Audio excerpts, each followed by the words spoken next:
Indian money के YouTube channel में एक बार फिर से आपका स्वागत है। मैं हूं आपका दोस्त सीए सिद्धार्थ मेहरा।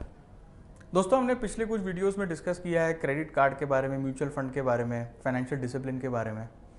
आज मैं आपके साथ शेयर करना चाहूँगा इनकम के क्या क्या सोर्सेज होते हैं। अगर आप ये नहीं जानते हैं तो ये वीडियो आपके लिए एकदम उत्तम है। दोस्तों, 7 टाइप के सोर्सेज ऑफ इनकम होते हैं। 7 एक एक करके मैं आपको संक्षेप में बताऊंगा वो क्या होते हैं। सबसे पहला सैलरी इनकम। ये सबसे कॉमन है। हम इसमें से ज़्यादातर लोग हम लोग कहीं ना कहीं नौकरी करते हैं, उसके एवज़ में हमें महीने के अंत में एक रकम मिलती है, उस रकम को सैलरी बोला जाता है। हमने जो हमारा कंट्रीब्यूशन दिया उस कंपनी के लिए, उसका एक महीने का सरल भाषा में मेहनताना, वो उसको सैलरी कहा जाता है। दूसरा आता है एक्टिव इनकम या passive income. Active income, passive income, ये बेसिकली आप इसको एक कैटेगरी बना सकते हैं कंसल्टेंसी का। जैसे मैं एक चार्टर्ड अकाउंटेंट हूँ, मेरे जैसे कोई एक और भी चार्टर्ड अकाउंटेंट होगा जो अपनी प्रैक्टिस करता होगा इनकम टैक्स में, ऑडिट में, इनकम टैक्स फाइलिंग में, दूसरे स्टैट्यूटरी कंप्लायंसेस जो होते हैं, जीएसटी वगैरह, उसका फुल टाइम काम ही ये होगा।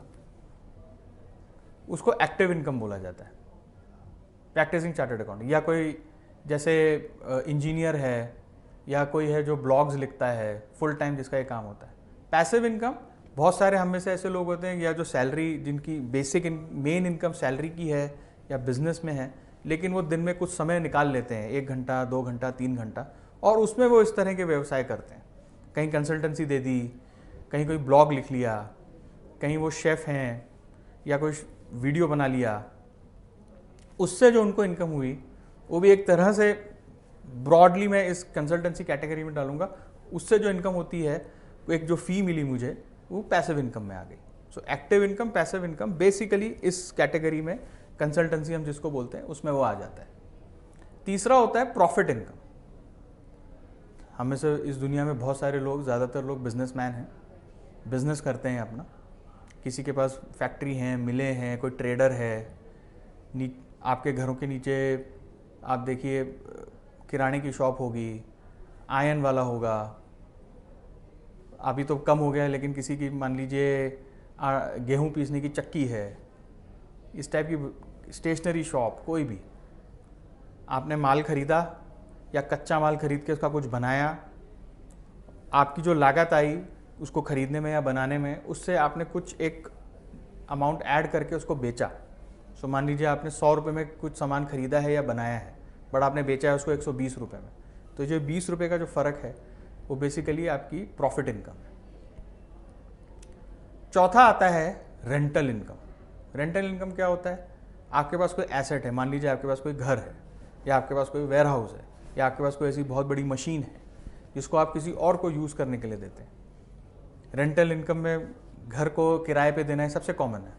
किसी के पास वेयर हाउस होता है, वो अपना वेयर हाउस किसी और को अपना सामान रखने के लिए दे देता है, उसके एवज़ में आप कुछ उससे फीस चार्ज करते हैं।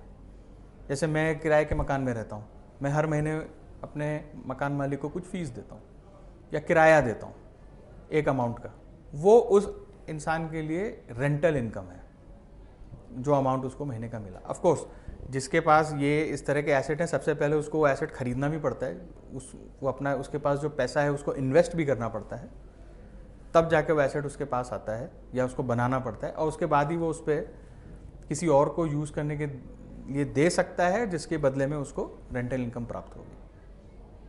पांचवा होता है इंटरेस्ट इनकम। आपके पास पैसे पड़े हैं, एक्स्ट्रा पैसे पड़े हैं, इसका आप क्या करेंगे? एक तरीका हो सकता है आप इसको बैंक एफडी में डालिए, या आप किसी को लोन दे दीजिए।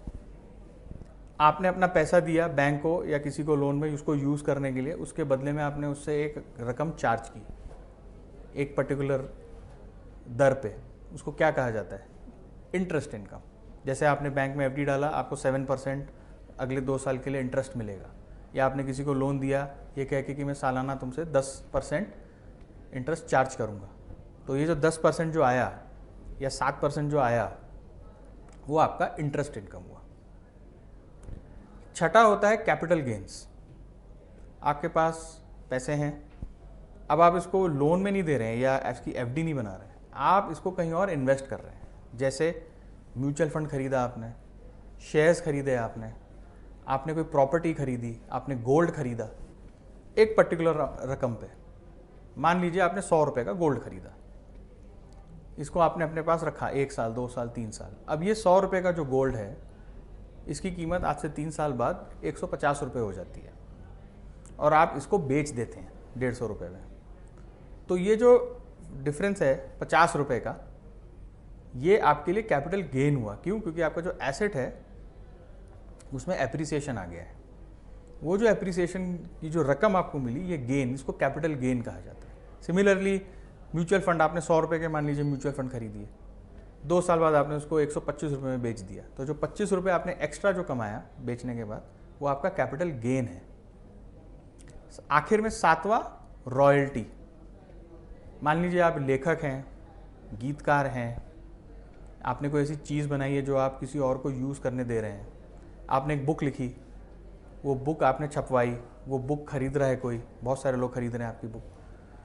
हर बार जो वो बुक बिकेगी, आप मतलब आपने जो लिखा है वो आपने किसी और को पब्लिश करने दिया है, और हर बार जो वो बुक बिकेगी आपको कुछ फ़ी मिलेगी। मान लीजिए उस बुक की कीमत 100 रुपये है, हर बार वो जो 100 रुपया बिकेगा आपको 5 रुपये या 10 रुपया मिलेगा। ऐसे मान लीजिए लाखों बुक्स बिकी और आपको हर बुक पे 5 या 10 रुपया जो भी आपका एग्रीमेंट हुआ है वो आपको मिल रहा है। उस चीज़ को रॉयल्टी बोलते हैं। आपने लिखा, आपने किसी और को यूज़ करने दिया, उसको बेचने दिया, उसके एवज़ में जो आपको मिला उसको रॉयल्टी बोला जाता है।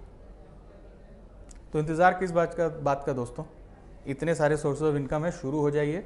आपको जो भी पसंद है या आप जो भी कर सकते हैं। हाँ, अगर आपको कोई भी ऐसी दिक्कत है कि म्यूचुअल फंड में कैसे इन्वेस्ट करूँ, स्टॉक मार्केट में कैसे इन्वेस्ट करूँ, बिजनेस कैसे स्टार्ट करूँ, तो इसमें भी कोई चिंता की बात नहीं है। हमारा फाइनेंशियल फ्रीडम ऐप, आप उसको बहुत आसानी से डाउनलोड कर सकते हैं एंड्रॉयड प्ले स्टोर या iOS में से, और अपनी सहूलियत के हिसाब से आप इसको सब्सक्राइब कर सकते हैं। और ये सारे बातें जो मैंने आपसे की उसमें बहुत डिटेल में एक्सप्लेन किया गया है उस चीज़ को।